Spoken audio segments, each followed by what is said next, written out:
Demander en langage des oiseaux. Le verbe demander est un mot qui mène à l'ouverture, à la libération de quelque chose que nous ne savons pas toujours qualifier. Et pour cause. Ce quelque chose fait partie de ce que nous ne connaissons pas encore et qui est de l'ordre de l'inconscient dans lequel tout se crée.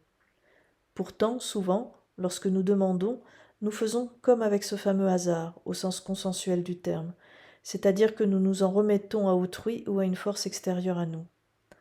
Demander en hermétique. Mais nous pouvons faire autrement. Pour commencer, il s'agit de comprendre ce que signifie ce mot au travers de l'hermétique de ces lettres. Il est la manifestation D qui exprime E, le mouvement ou amour M, des polarités originelles célestes opposées que nous sommes chacun, A, incarné N, au travers de la manifestation D, de leur expression E dans le réel R.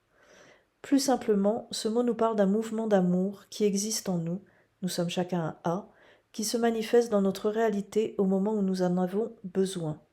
Ce mouvement d'amour M se manifeste donc pour nous et par nous, comme si nous jetions en nous ce fameux dé à jouer du hasard, qui n'existe pas, pour nous stimuler à réfléchir en nous.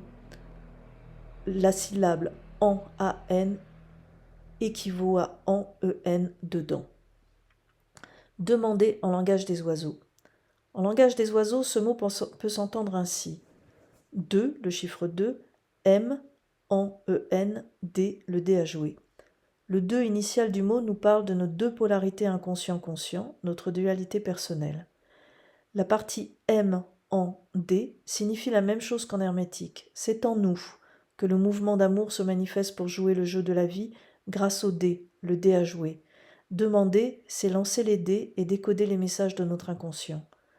Ceci peut sembler un peu complexe.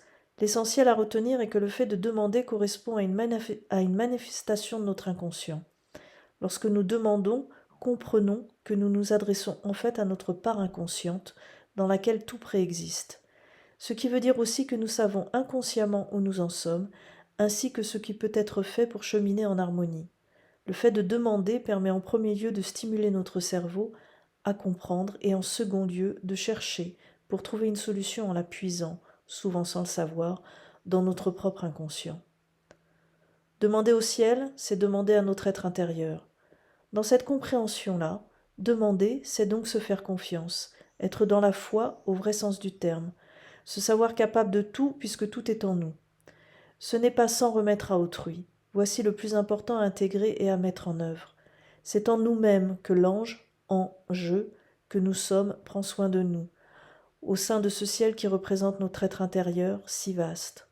Au passage, cela me fait penser à la conclusion de la chanson Les loups ont des têtes de moutons de Julius Buchan, dans laquelle il évoque la conscience. Vous trouverez le lien qui mène à cette chanson en description. Aussi, la valeur numérique du mot demander est 10, nombre du divin, de la perfection. Plutôt encourageant, non ?